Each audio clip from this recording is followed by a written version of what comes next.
So you try to build Timu before Timu. Right. Right. You try to build Ring before Ring. Right. You try to build Parrot before Parrot. So you try to do stuff on a faster basis. I'm Dhruv. I'm the founder and CEO of Kangaroo.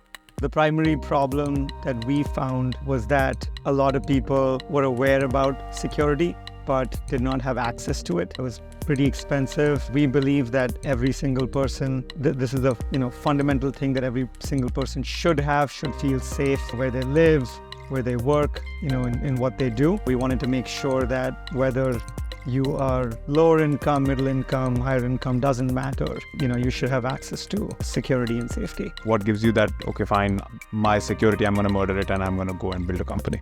I don't know that it's murdering security at all, actually, right? Who doesn't want to build things that fly at 65,000 feet? That company ended up getting sold to Google. The moment y'all were successful, they're your earliest investors and they're backing y'all. It's a win-win for everyone. So why don't you tell us a bit more about yourself and where the journey started? Cool. I went to school for mechanical engineering. Actually, initially came here to the US to pursue aerospace. The logic was simple. My dad was in the Air Force. Growing up, I grew around Air Force bases and airplanes, and I wanted to fly. And somewhere down the line, my dad convinced me that I shouldn't join the Air Force. And so I said, you know what, if I can't fly planes, I will build them. And the 16-year-old me went on Google, searched for where Neil Armstrong went to college. Turns out it was Purdue. I applied, got in, and came there. Boilermakers, let's go! Boiler up. So that was the logic. Landed up at Purdue, did a bunch of stuff there. Ended up pursuing mechanical engineering. There, actually, I think my junior year of college, I applied for an internship with this company called Titan Aerospace. They were building high-altitude solar-powered drones, which all sounded absolutely amazing. Who doesn't want to build things that fly at 65,000 feet? So signed up for that and went to a small town called Moriarty, New Mexico, where in the middle of the desert, it was a little team of 5-6 people that were building these drones that would fly for 5 meter, 10, 20, 40 meter, airplanes and work with them. It was an absolutely amazing opportunity. That company ended up getting sold to Google, which then led me to move to California in Mountain View, spent some time there working on special projects, in smart city infrastructure, aerospace kind of special projects, moonshots, if you'd call them. It was a team similar to Google X, but not Google X. And then, somewhere down the line, after a couple of years, we moved to New York, where we started a company called Mohawk. This company identified a bunch of different, consumer products. Looked at a lot of data points on the internet. This was drop shipping before it was cool. Figured out, what consumer products people are looking for, at what price points, with what feature sets, etc. And we would just source those products from, various places in Asia and sell them, white label them and sell them through online marketplaces here in the US. What was interesting was we got really good at selling stuff, but the team that we were part of, we were, engineers, and we like to build stuff. So we said, okay, cool, we can ship out a bunch of stuff, but what can we build? So we had started to tinker with connected home, smart home devices. This was when Google Home and Alexa were just about new and launching, and we started to tinker with them. And so we built a brand there called Home Labs, where we were shipping out tens of thousands of units of consumer electronics and appliances every day. But this is the one-time sale. We weren't making any, relationship with the end user. So we said, okay, how can we smartify these appliances, these everyday devices and appliances? So we started to evaluate these super low-cost chips, Wi-Fi, Bluetooth, enough, CPU memory in the chip, less than $1, and try to figure out how to embed these chips in these devices. So that was kind of the genesis of the idea.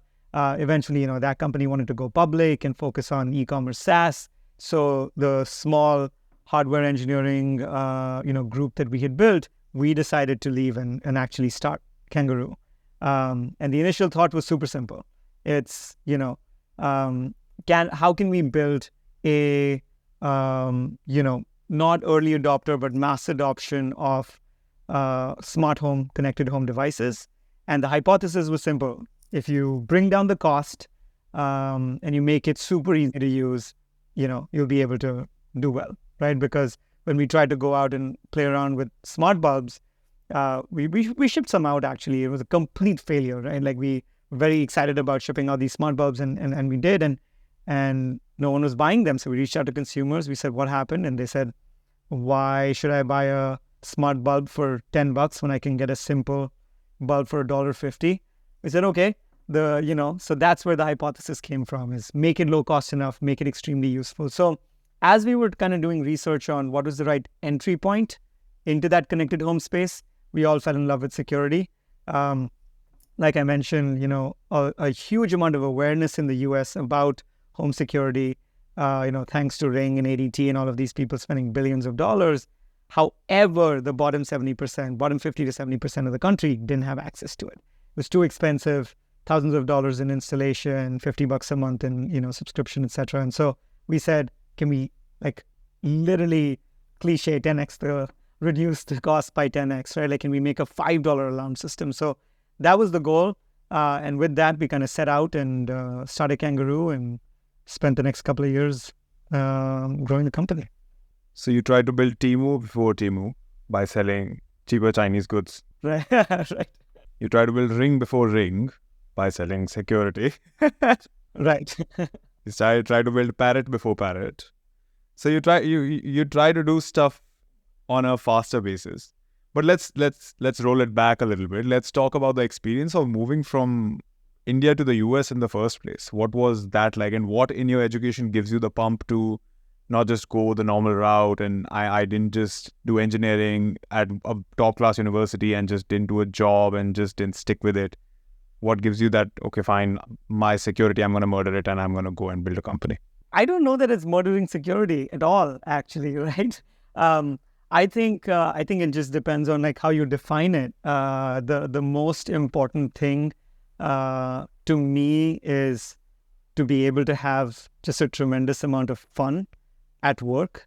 What I realize with work is most people spend more time at work than with their spouses, right? And and doing that is your life's work. So, like, you need to absolutely have it be something super exciting and that you're learning from. And of course, like, not trying to run a not-for-profit, high reward and potential for, of course, higher risk. But I think what I always just tried to pursue was what I thought was fun to work on. And so my interest, like I said, initially what got me to the US in the first place was that I wanted to build airplanes or, go to space. And that's still, like, one of my, primary motivating factors. I would love to, at some point when I have a little bit more money, go get my private pilot's license. And I'm sure that within 20 years, like, getting to, at least the edge of space is going to be easy and affordable. And so I'll still continue to pursue that. But that's what got me into Titan. And there I met an incredible group of people that were smarter than anyone that I had ever come across, people that made me feel like I was the absolute dumbest person in not just the room, but on the planet. And what was incredible was just within even that 3-month internship period, I came out of that feeling, wow, like, I feel like I did fantastic work and I feel like I'm better for it because I hung around these people that pushed me. And that said, okay, well, have fun at work and work with people that are extremely smart, and everything else hopefully kind of just works out. The company you keep tends to rub off on you. So definitely the people you hang out with are a big factor. Yes. So let's talk more about solar-powered drones flying at 65,000 feet. I mean, that sounds like something out of a sci-fi movie, number one. And how did that work and what's the whole story there?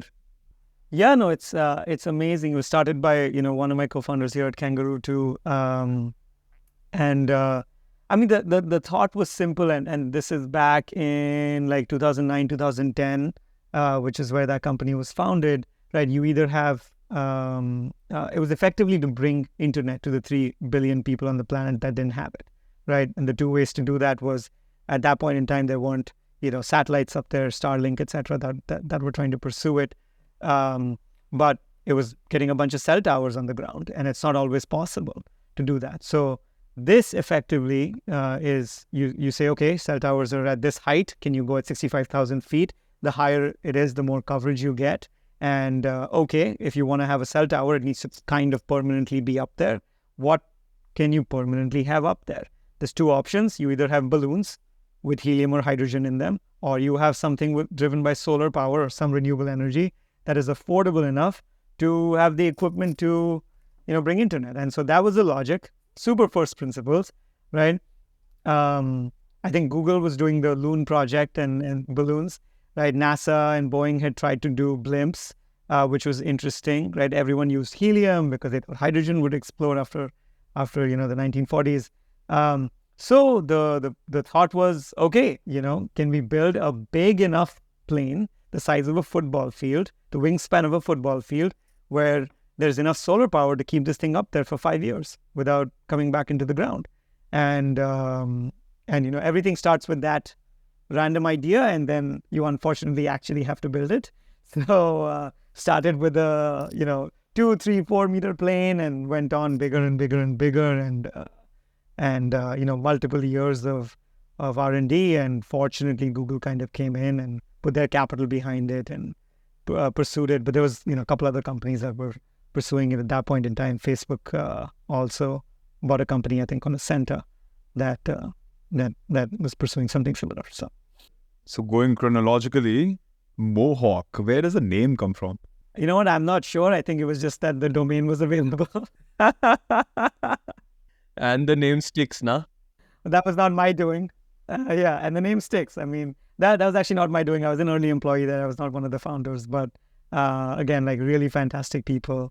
And most of the companies I've been at, it's just been like, is the domain available, and is it $2 or $2,000? And we usually tend to go towards the $2 domain. So I think a lesson in bootstrapping 101 would start with the fact that go for the $2 domain. Do not go for the 2,000. Absolutely not. Absolutely not. I'm yet to come across a company where, just the domain name alone has been able to contribute to a significant amount of revenue. So unless someone changes my mind on that, I think the $2 domains are the way to go. I think names are very generic that way, that, once you start doing the work, you all often think that, oh yeah, this name's not going to work. And then as and how you develop your recognition around it, it just suddenly becomes synonymous. Like you think of anything, man, Google, Uber, these things are like, you don't associate them to a search engine or a car, like a taxi company and things like that. And then you've developed so much recognition that now the two things are synonymous. Absolutely. And that's the goal, right? Like you want to be the verb. So it's always the right approach. Hearing Mohawk, I thought it was like shave products or like, men's beauty products. I think funny enough, the most successful product there was a hairdryer. See, because that's why I would go to Mohawk. So what kind of insights at Mohawk drive you to getting to Kangaroo and so quickly? Like you're very early in your career still. I would feel you were 2-3 years in your career and you're like, you know what, let's go for it. Yeah, I mean, I think it's less time. It's more about like the intensity of it all. Mohawk was just the most tremendous learning experience. We went from 0 to $50-60 million of revenue within just a few years. Fortunate enough to find something that worked and really continue to dive deep into it and sell. While we were there, we built, like I was telling you guys, we built a brand there called Home Labs, a small team. And we had a goal. We wanted to get to, I don't know why at this point, I don't remember why, but it was $40,000 of revenue per day, right? And so we put it up on a giant TV dashboard. And it was really depressing for the first like 3, 4, 5 months because it was like $200 a day, $1,200 a day, whatever, right? And then we launched this air conditioner.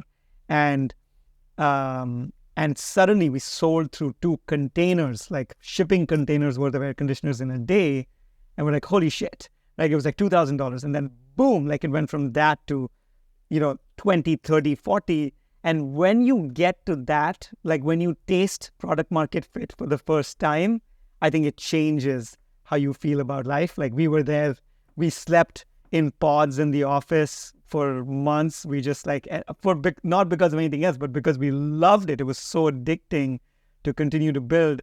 And I think like within a short period of time there, we launched, upwards of 20, 30 consumer products to market. We got really, really good. It used to take us 10, 12, 14 months to launch. We had brought that down to this amazing, 4.5-month process where everything was just like a checklist, boom, boom, boom, boom, boom. And we learned a lot in a very short period of time. We learned about supply chains. We built an office in Shenzhen, hired a team there. We got an engineering team. We learned to negotiate large contracts. We were working with the same companies that were selling, ACs for Frigidaire and Whirlpool and, those guys and multi-billion-dollar companies as a small startup. So it was awesome. And I think we just learned a bunch. And at some point we got to a point where, okay, we're good at this. But now how do we build something? How do we take this to the next level? And I think that's the one thing about startups, right? It's like, it's funny whenever people ask me, how do you define like learning at a startup? It's super simple. Usually it's, we have this problem and we need to solve this by next Tuesday. That's it, right? So you get your shit together and you solve the problem. And most times it's simple. It's you watch enough YouTube videos and you read enough Wikipedia articles and now you ask ChatGPT and you're there, right? Like I think big companies kind of take that away from you. Humans are very adaptable. I think you can put any human in a high intense environment and they adapt and make the most of their potential. So that's why. Yeah, it's like that age-old question of how do I code? And then the answer is just learn to Google and you will know how to code. It's all Stack. Let me Google that for you. Exactly. Yeah, it's Stack Overflow, cut, copy, paste in like most highest end places. Yeah, do a project, I think anytime someone's asked me, how do I start a company? I say, figure out how to make your first dollar. That's it. Just your first dollar. Whether you build software, you provide a service, or you just mow someone's lawn. Like when you do that, then you figure out how to make 10 and then 100 and then 1,000 and everything else kind of, when you're working on a project, you don't have to learn to code. Coding is the means to the end to make that dollar. So you will learn to code automatically. And if you don't know how to code, you will find someone who knows. You will find someone who can help you, and you will find someone who can get you to that first dollar. Right. Absolutely. Absolutely. What was your secret sauce to the product market fit? How do you get from like $40 a day, $1,200 a day suddenly to like 20, 40? What? Isn't that the question of the hour? To be honest, if I had the answer to that, I think I'd be trying to fight Elon Musk in a cage match instead of Mark Zuckerberg because I'd have that much money. But I don't have a good answer. I think some of the standard stuff works. It's so interesting. You can read all of your standard startup books, and the only message I have is they're all accurate. Everybody reads them. Nobody internalizes them. Then they go and they make the mistakes. You go and do exactly the opposite of what the book tells you.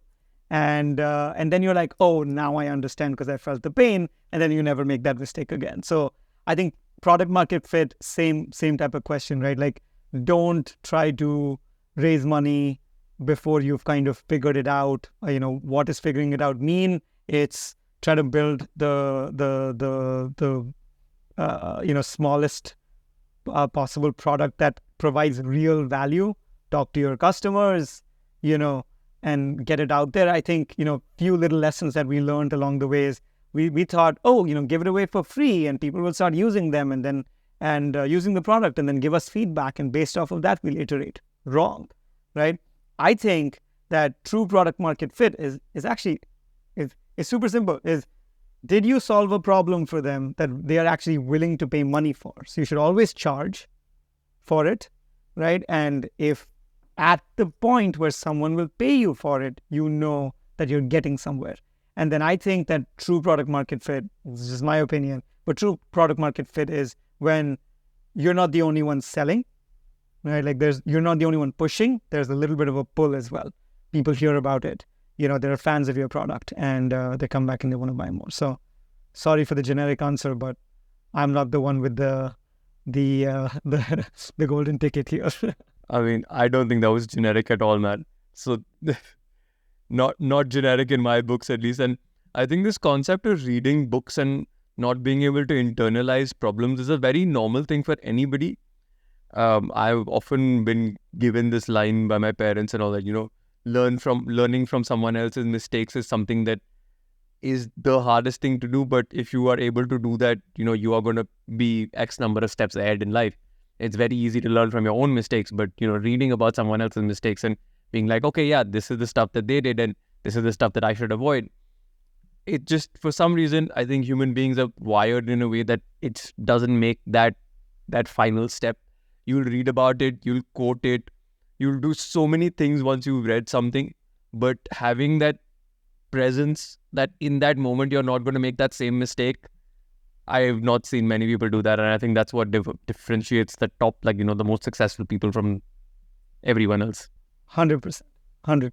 One of the episodes we just had was with this guy called Raghav. He went on Shark Tank with his company called Raising Superstars. And we have this tradition on the podcast where we'll ask you as well. The last founder asks you a question and then you will ask the next founder a question. So he was asked the question as to what is one of your most controversial opinions. And he had the same opinion. He's like, everything you read about startups, that they are difficult, that they are this, that this works, this does not work, all of it somewhere is true and all of it is forgotten. So that was his opinion on it as well. So I feel like you guys overlap there. If I quote directly, it was every startup cliche that you hear is true. It's 100% true. 100% true.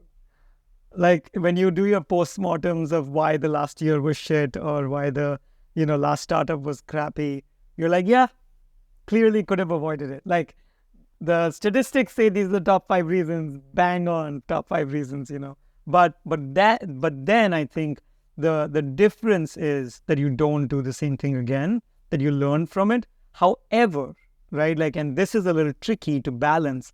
And there's something I internally fight with is sometimes, you learn something from experience, but and you get a dose of reality, right? But founders are delusionally optimistic, and they have to be delusionally optimistic because otherwise you're not going to try to do it because the general wisdom will say, don't pursue it. 95% chance of failure, etc., right? But you have to do it. And one of my co-founders, who's also a mentor of mine, it's amazing. We were building this or attempting to build this high altitude, space elevator kind of a product, but a stratospheric elevator. And we were doing research on it, and so I went and spoke to some of the the best aerospace engineers, balloon experts that had worked for NASA and Raven Balloons, back in the day. And I said, here's the math that I came up with, and I believe that this is real. And I spent 2 months doing that. And he came back and said, it's never going to work. Like, this is a giant waste of time. It's never going to work. So I was like super disheartened. So I take it to this friend of mine. And he said, oh, fantastic, dude. You got your first naysayer. Print it out and put it on the wall. And I was like, what? And he's like, of course they're going to say it doesn't work, right? And so that was, I think, one of the most,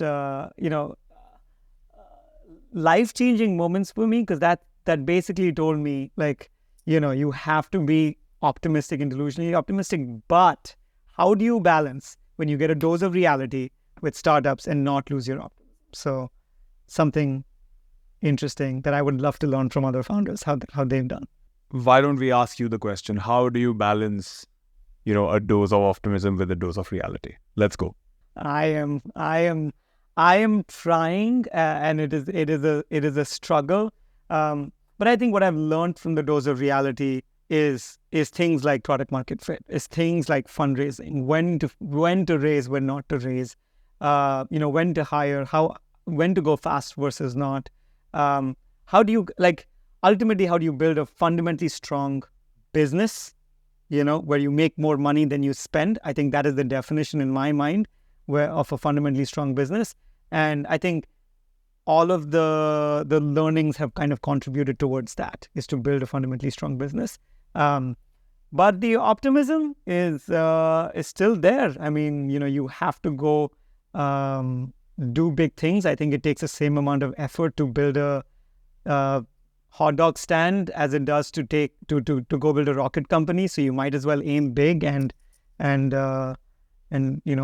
put all that effort into building the biggest thing you can.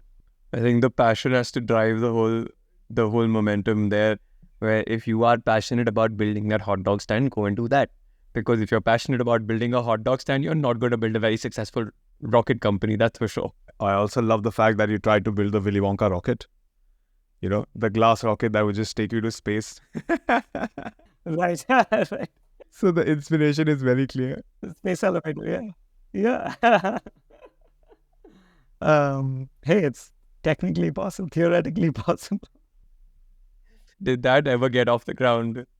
I don't think you need to do it anymore, because I think Elon will just have, with the intraplanetary launches, which will get you from New York to Shanghai in 30 minutes. So you don't need it anymore. But it was a good idea back then. Did that idea ever get off the ground, or was that just straight up not possible? No, it was who knows if it was possible or not. Theoretically, it was possible, but we needed $25 million to do it, which we didn't have. So we never got to testing it. Moving from moving into the transition from Mohawk to Kangaroo, you said you were experimenting at Mohawk, trying to embed chips which were like super cheap and make sure they had basic Wi-Fi, Bluetooth connectivity and things like that. How did you go from there to then getting to Kangaroo? And as you were saying that you didn't start off blank slate, this is what we want to do. What was that story? The fundamental platform that drives Kangaroo, the initial genesis of that is that, low cost chip. The goal was simple. If you're selling, refrigerators or air conditioners, so let's say air conditioners, for example, it already has a board on it.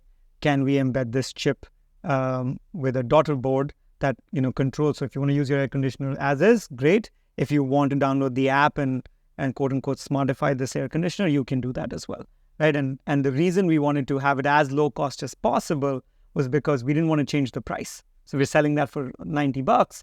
Even if you add the chip and all of the associated components in there, we wanted to still sell it for $90 without taking a hit on margin. So that was the general thought. And what happened effectively was we were shipping out tens of thousands of units of this stuff. So we had access to users. But when we split out and did this on our own, we no longer had access to users. So we had to get users. And so we said, okay, what is the best entry point? And what we found was, why we loved security was a lot of smart home devices were very early adoptery. Right, like it was a stocking stuffer on Christmas where you have a smart plug or a smart bulb and people kind of use it, and most people don't. They were still sketched out by Alexa and Google and all of that back then. And so with security, what we found was there were these professionally installed old school systems, run by large companies, Honeywell, Panasonic, these kinds of companies were in the game. And we said, they have all of these legacy systems out there and legacy processes and multi-billion-dollar kind of infrastructure. For them to be able to completely switch off of that and to go into this more low-cost, do-it-yourself kind of a segment would be very hard. And that's what we wanted to kind of make use of, the gap in the market. So we took that. The initial goal was actually a very exciting, interesting story. We looked at what it costs to sell. And the thought was simple: run Facebook and Google ads. And then we did the analysis, and it was $18.50 cost per click on Google for the term home security. And the reason was all these larger companies were bidding on it, selling, $3,000 systems, so they could afford to pay $18.50. Our entire sensor cost $4.80 from material to here. So we're like, we're not gonna, this makes no sense, right? And then conversion rate, etc. So we said, okay, what do we do? So we said, okay, super simple. The logic with social media marketing is enough people, it's a funnel, enough people will click and then they'll get to your website, enough people will convert from your website. So we said, how else can we get this in front of people? So in the early 90s, if you remember the company AOL did something called, they did this CD carpet bombing campaign, where at one point, you'd be surprised to know, they were manufacturing 50% of the world's CDs. And effectively what they were doing was they were shipping it out like magazines to your doorstep, like anywhere you go, you get this AOL CD. It had a little, some software on it. And effectively, it had you sign up for an email and had you sign up for other stuff. And it gave you something for free. And some percentage of those people converted, and adjusted for inflation, that CD cost them like $2 to the doorstep. And they were able to make the economics work, where they would just ship out these CDs without you asking, unsolicited. And enough people would convert to, paying subscriber. And so we said, okay, can we do that same logic? We took our sensor. In the US, there's something called Every Door Direct Mail, where you get, catalogs or magazines, etc. for 22 cents. That's what it costs to ship. To put things into perspective, to ship anything else small, it's like $3.50. Right? So this was way cheaper, 22 cents. We actually got a patent on the packaging and the sensor size so that we could do this. And we just unsolicited shipped out sensors to entire neighborhoods and put a card in there that told you how to install the app and do it. And we actually, funny enough, got a 7 to 8% adoption rate of people that got it, downloaded the app, this buggy app, right? This was five months into starting the company. Buggy app, buggy product, downloaded the app, started using it. And it blew our minds, because we were like, holy shit, we just completely ditched social media marketing and came to this. Now, of course, we also got are you Russian hackers that are going to Trojan horse into my house and, all of this stuff. And on the other side of the spectrum, oh, wow, this was amazing. Can I work for you? But we kind of got that. And then we said, okay, cool, this was great. We got a bunch of feedback, spent the next couple of years building out, the rest of the suite of products. And then luckily got into Walmart and Best Buy and other stuff and sold through there. So that was the story. There's this thing, entrepreneur, right? Nowadays, in which you start a company within a company and you were kind of like the entrepreneurs, which you guys were at the time. And then from entrepreneur, you're like, okay, I don't want to be a part of your company. I want to be my own separate company. I want to know that conversation. I want to know how you actually place yourself to be like, you know what, we are going to make a successful company. Till now, we've been using your resources, but you're out. Yeah, how do you tell the bigger guy you're out? No, it wasn't much of a conflict. To be honest, the leaders and the investors of that company are actually investors, our earliest investors in our company. We worked with them a long time. Our office was like 2-minute walk from theirs. And we to this day hold a we try to collaborate as well. So it wasn't, unfortunately, no masala story here. It was a very amicable thing. They wanted to actually go pursue. Yeah, they wanted to go pursue SaaS e-commerce kind of a model, and we wanted to do hardware. And they said, you know what, can't do both. So maybe makes sense to kind of split up. So I think it's the best way to go about it. Whereas they were like, okay, this is our view of the company. You all definitely were wanting to take it down a separate route. So that they were like, okay, yeah, why don't you guys have the thing? You guys go, you do your own thing. And the moment y'all were successful, they're your earliest investors and they're backing y'all. So you have that. It's a win-win for everyone. Yes, yeah, the best case scenario for y'all and for them, because y'all had the freedom to do what y'all wanted.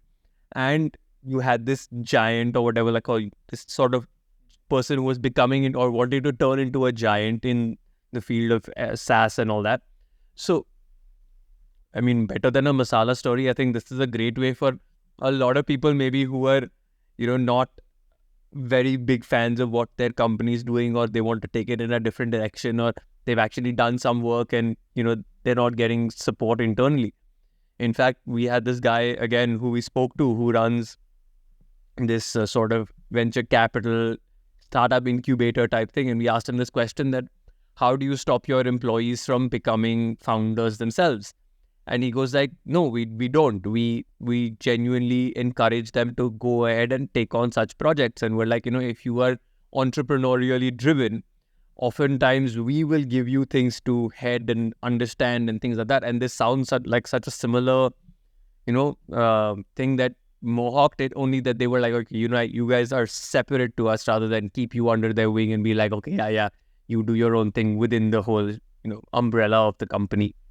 Absolutely. And I think like even for us, it's a matter of pride when, obviously we don't love losing some of our best employees, but if they leave to go do something amazing or start their own company, no matter what, 100% support, because at the end of the day, that's the cycle, and there's this company called Quirky in the US, raised a lot of money, and unfortunately, business model didn't work out, so they folded. However, what was amazing about that company is everybody, as soon as that company kind of went under, all these companies just like rushed to hire all the employees, right? Because they said no matter what, Quirky had the best people.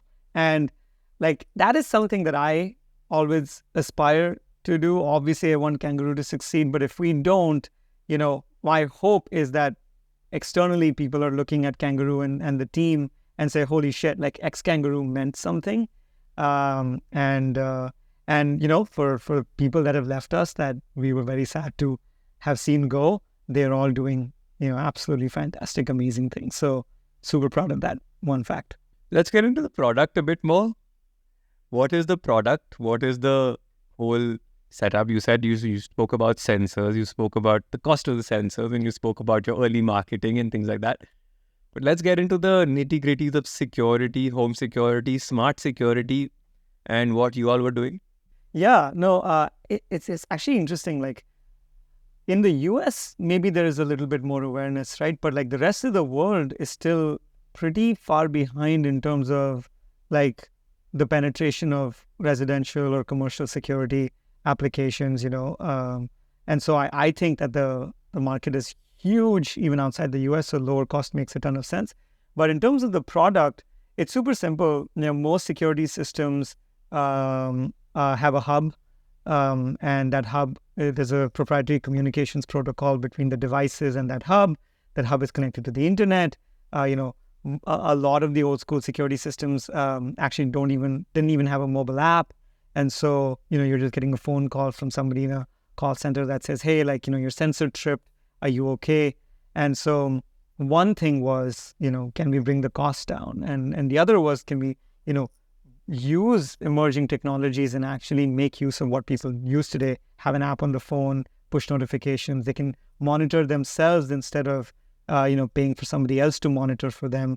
The products are, I would say the primary quote unquote product is actually a subscription. It's a service, right? That service gives you self-monitoring and the ability to professionally monitor. So if someone comes into your home, your home is armed, you get a notification. If you don't respond to that notification, somebody from a call center can notify you and as well directly call, police, fire, medical, send them to your home.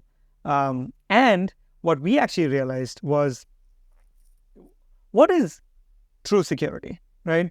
I think true security and safety it's like multifaceted. It's one, you ideally want to prevent something bad from happening, right? And if you're not able to prevent it, you want to be able to react very quickly to the incident. And if you're unable to react to it effectively, then you want to be able to cover the user for their losses, right? So what that translates to in the product is we have this, sensors and cameras, right? And deterrents that will make a loud sound or have the ability to scare away intruders or to catch a water leak or a fire early and notify you, right?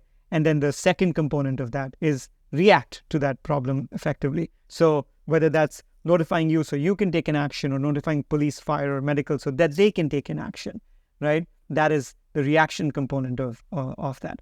And then the cover is something unique that we built, right? We said, okay, let's take the example of like doorbells, video doorbells or smart doorbells in the US, right? We had the security system. We wanted to launch a doorbell, and so we said, we reached out to the most successful doorbell company, video doorbell company in the US, and we reached out to their customers and we said, hey, what do you guys use this $200 doorbell for? And they said, the first week I like log in and live stream and talk to everybody that shows up at my door. But after that, it kind of sits there and tells me who's at my door and did I get a package, right? And so we said, okay, let's solve that problem for 1/10 the cost. So we made a super simple photo doorbell. It has a flip phone camera, a button, and a chime. And if it detects someone coming in front of you, it makes a little GIF, makes a little boomerang of, takes 5 photos and makes a little boomerang. And it tells you who's at your door and when you get a package and it notifies you. Now, we did that successfully. Actually, that product took off and, we did really well. However, I don't think we solved the problem, because whether you put a $200 camera on your front door or a $20 camera, the deterrence value is the same. If a thief comes there and says, am I going to steal this package or not? They're equally scared of the doorbell or not, right? So people were still stealing packages.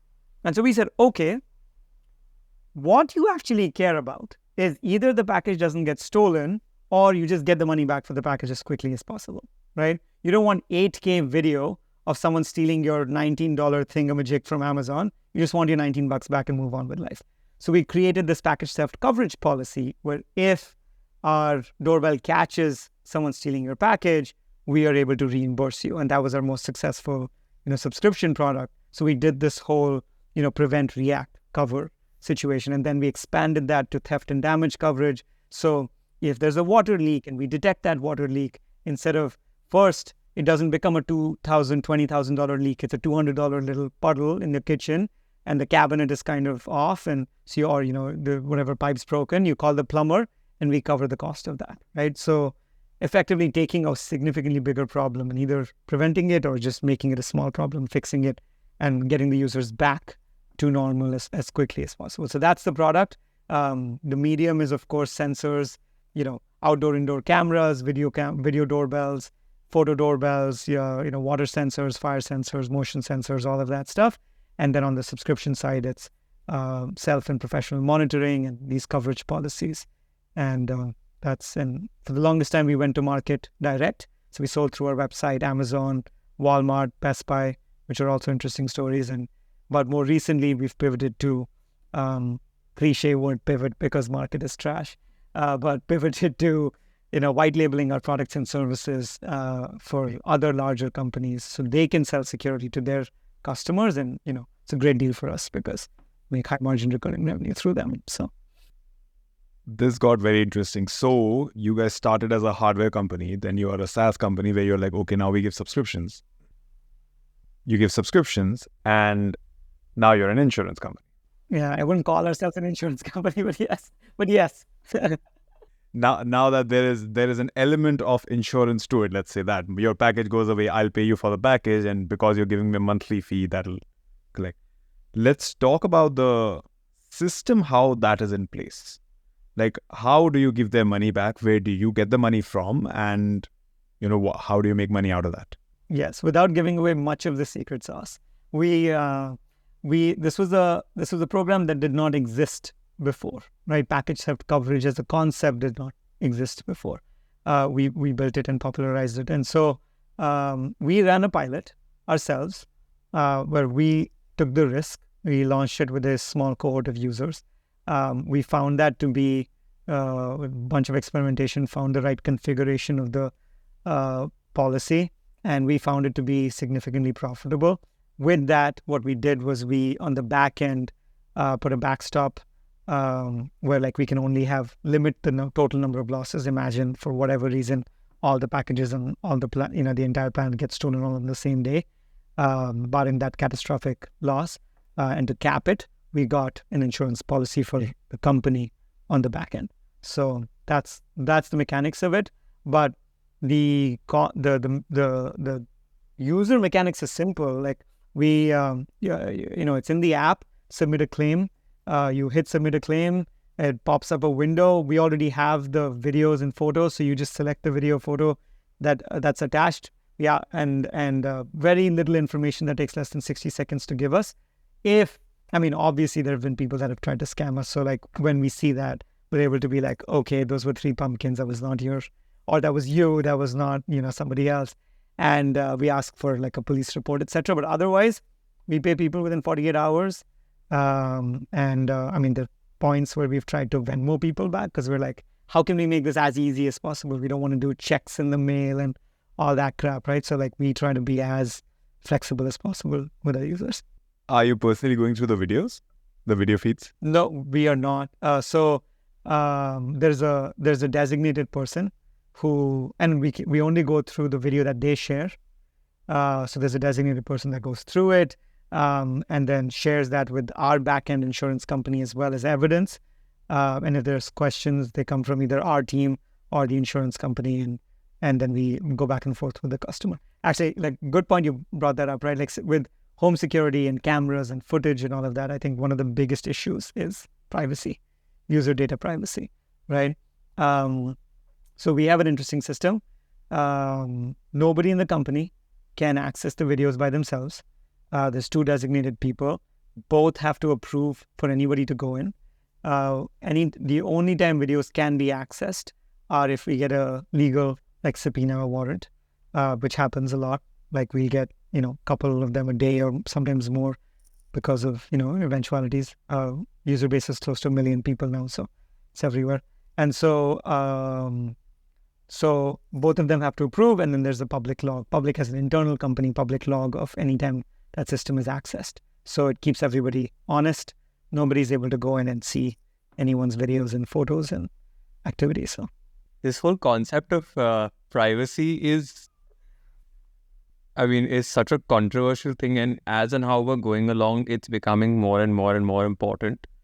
Now, what has your take been in terms of, you've said your internal company policy, what about externally? How have you, made your system secure? Yeah, look, our systems are very secure, industry standard, encryption, and we even write our own manufacturing software. So, all the way from material procurement to the operation of the devices and the systems in the customer's hands are like, it's a sealed process and as secure as it possibly can be.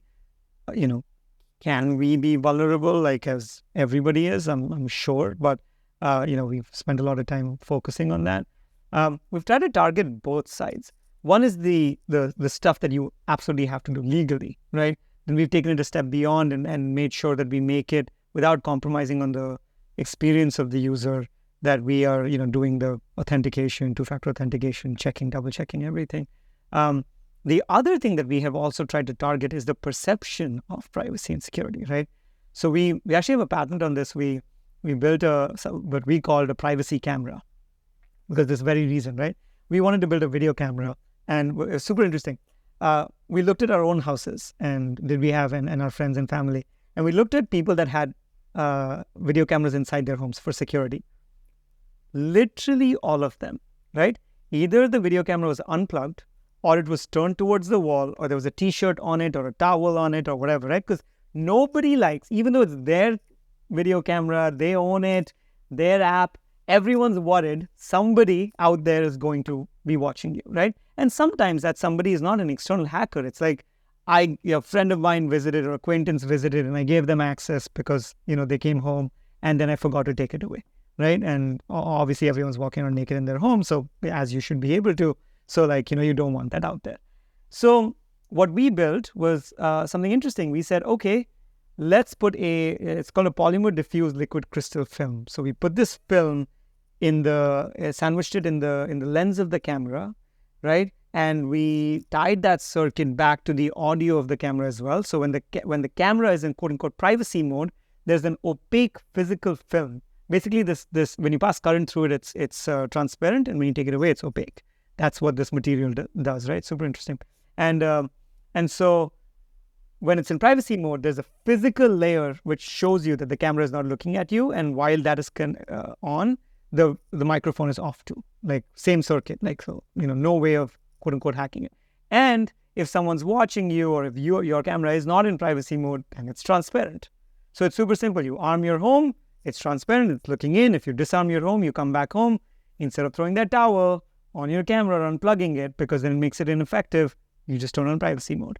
And so that was interesting. Unfortunately, we didn't have enough capital to like mass launch it, but we did build the initial 2,000 units. We shipped it out. We got great feedback from users, and we hope that we can actually in this Kangaroo 2.0 we can come back and launch it through some of our partners.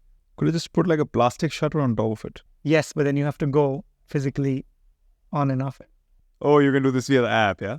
Right. Also, it's a lot less cool, right? Like here, like I have a physical shutter on my camera right here, right? And so, but this makes sense. So, and in fact, the more you're in this field, the more you know that you should take privacy and data security seriously. It's insane. So many of my friends have had that physical sticker, their company sticker on top of their Mac's screen. And then when they shut the Mac, sometimes the screen just cracks because, the gap is not there. It's not supposed to be there. And Apple doesn't accommodate. Then they had to put the green light in that, okay, when it's green, it's working. And it's not working. I mean, it's a real thing. Yeah, there are numerous examples of people actually getting very conscious when they feel like somebody's watching, even if it's like nobody. They place eyes on top of billboards. I think George Orwell's, was it 1984, is it? Yeah, in that they put an eye there and it's like big guys watching, and so everybody behaves when they know there's an eye on them. And even airport security, it looks so daunting that you're more likely to not do anything. But then they ran a study in which they ran through some 60, 70 odd airports. 98% of them got through. Yeah, 98% of everything got through, guns got through, and like whatnot. But it looks so daunting. Like it's like that Acme anime, the Wiley Coyote and the TNT bombs just coming out, cut. Yeah, that's... But I think user perception is also, at the end of the day, what is security? It is, what is insurance even? It's the same thing. It gives you peace of mind. You pay somebody to get peace of mind, right?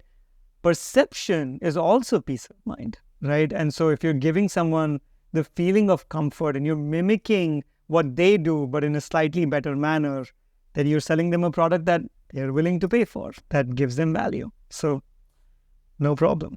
It's like 3 Idiots, nah? The 3 Idiots, there's a watchman at night who shouts, "All is well," and actually the dude is blind and can't hear, and like everybody just sleeps tight after listening to "All is well." Yeah, that's what's happening here. Absolutely. I think that is brilliant. So Dhruv, are you comfortable talking numbers or? Yeah, I mean, to the extent that I can, I'm happy to. What numbers can I chat about? So can you give us some basic numbers about Kangaroo? What sort of revenues are you doing? What are your margins, things like that? Yeah, no, absolutely. So when we do hardware revenue, depends on channel specific.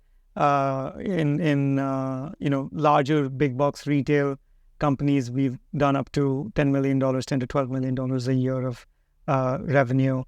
But hardware aside, like our margins on hardware are extremely low.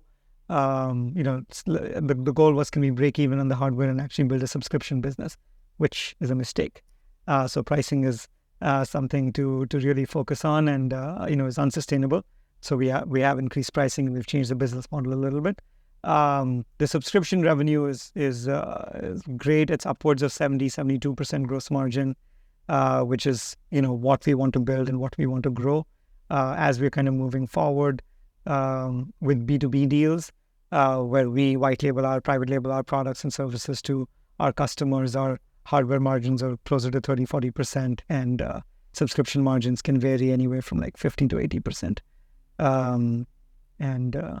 Future deals I won't talk about because we are still in the process of kind of getting some of that stuff kind of taken care of. But otherwise, it's a good business to be in if you can figure out hardware, because hardware adds a level of complexity with working capital and the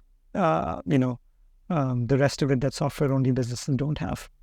There has been a switch in mentality, I feel, like at least in the developed side of the world, towards security, towards these cameras. They have become more and more common. The bell with the camera has also become more and more common. The security cameras within houses, security cameras within commercial areas. They have become super common, right? Do you fear commoditization of these things? And do you feel that has taken an effect on you as well, that the margins have keep shrinking, and now are towards where it's just like 3% on net income kind of thing? Yeah, no, absolutely. I think that you can go, if you go to CES, which is a consumer electronics show in January every year, you'll see that like there is like, I mean, within 2 square miles in Shenzhen, you will find 100 factories that can build cameras and sensors, right? So that is commoditized. That hardware is commoditized, right? And that's what was interesting is when we went out, the focus that we had was to build the infrastructure that any hardware device could live on, connected home infrastructure that any hardware device could live on, whether we make it or we integrate a third-party device on that platform, right? So that's the platform that we own, all the way from hardware, firmware, software, cloud architecture, mobile apps, client apps, like all of that, right? So that the commoditization of that has obviously hit our margins, particularly because we were on the lower end of the market, right? So competition has always increased, and there's a point beyond which you cannot kind of go down. It's a losing game for everybody, with hardware. And so that's why having a subscription component of the business, and actually now that taking center stage, where we're almost saying, forget hardware, right? Like what you're buying is a subscription. The hardware is a means to offer that subscription. So for example, when you sign up with like Comcast or Spectrum or whatever for internet, right? You don't care about the modem. You're buying your $50 a month of internet, and the modem is just this thing that beeps and you have to set up. So that's how we look at our cameras and our sensors, is they're just the eyes, ears, of the system. The subscription is what you're centrally kind of buying. And that's the focus of the business. You said keeping hardware margins low and focusing on the software side was wrong. You have to get pricing right. Can you tell us a bit more about that? Yeah, I suck at pricing, hence we are here today. But the reason why I say it was wrong, we got it wrong. I think the concept was strong, was good. I believe so, right? But what we failed to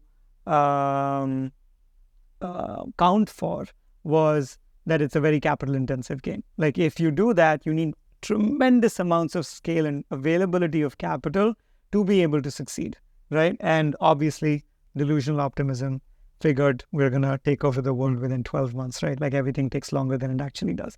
And so I think up until the time you get there, you get that product market fit, again, we come back to that right now. Up until the time you get there, I think that you need to price in a manner where you can sustain yourself, where you can build a business where you can sustain having that hardware. So we should have had either higher pricing or would have gone with cameras to start with instead of sensors. We would have had larger penetration, but compensating for those mistakes later on is a little harder.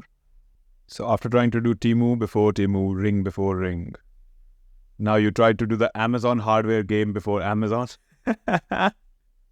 So Amazon doesn't register profits on its hardware, and they're just like, please use the Amazon services, take it for cost, And the central theme in all of these is when we tried to do it, we priced too low, so we never became the Temus and the Rings.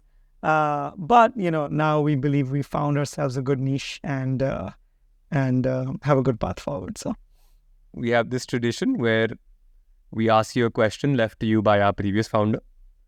We ask you to answer that, and then after that, you leave a question for the next founder. So the question for you is, as we grow, we say unemployment is happening. When you start a business and start looking for a number 2 position, why are you unable to find one? Is it something to do with the thinking, or is it something else? The number 2 position in the company. Got it. I don't know that it's hard to find one. I think, so let me understand the question correctly. So it's, the availability of talent has grown tremendously. And, if you start a company by yourself, when you get to a certain stage and you want to bring somebody else on, why is it still incredibly difficult to bring that person on? Okay. So when you are looking for a job, you feel like there are no jobs. It's all unemployment. But when you're looking to hire the second highest position right after yourself, why is it so difficult to find someone at that point? So the thing is it something to do with you mentally, or is it something to do with the people out there? Interesting. Definitely not something to do with the people out there, right? Like I think that it's not a skill set problem. I think plenty of people might have the skills to come do what you intend for them to do, but early stage startups require a certain kind of personality, right? One is, of course, like when you think about compensation, etc. Like, you're already filtering out a tremendous number of people because not everybody is willing to take that risk, or is at a stage in their life where they can afford to take that risk. But the second is just like a get shit done mentality, where you need someone who is broad enough to be able to wear a ton of different hats, but also really, really good at like a bunch of different things, so that they're not just like touching it, but they're actually getting this done and done really well. And those people are really, really hard to find. People with initiative are very hard to find, right? In fact, I look back at all of the people that I've worked with, and the best ones, I wish I could tell you that I interviewed them and I knew at the interview that they were this amazing person. Not a single one of those absolutely brilliant, like A players, like we interviewed for and we got. It was always like somebody just happened to turn into that person. Like they were just there. We didn't catch it in the interview, but they like proved themselves, right? And the way they prove themselves is they are just excited about what the company is pursuing. They are excited about learning a bunch of new stuff and trying and like raising their hand every time and saying, I want to do that. I want to do that, right? I want to take more responsibility. And they have this undying like level of like consistency and follow-up day in and day out. Like you'll see them, for example, if they're in a sales role, they're the people that are like following up every week or like every 2 weeks. They have it on their to-do list to like, if someone said, yeah, let's like catch up in the first week of December, boom, like first week of December, they, email that person back. And even internally, they're, absolutely fantastic. They're rallying the rest of the team around.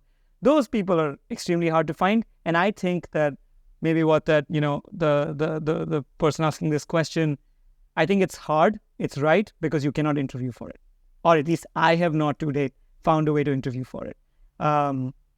But I think the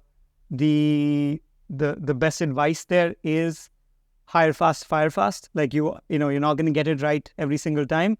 But if you're not getting it right, have the like presence of mind and the courage to move forward and say, okay, I'm sorry, we got to part ways. Like, find somebody who is right for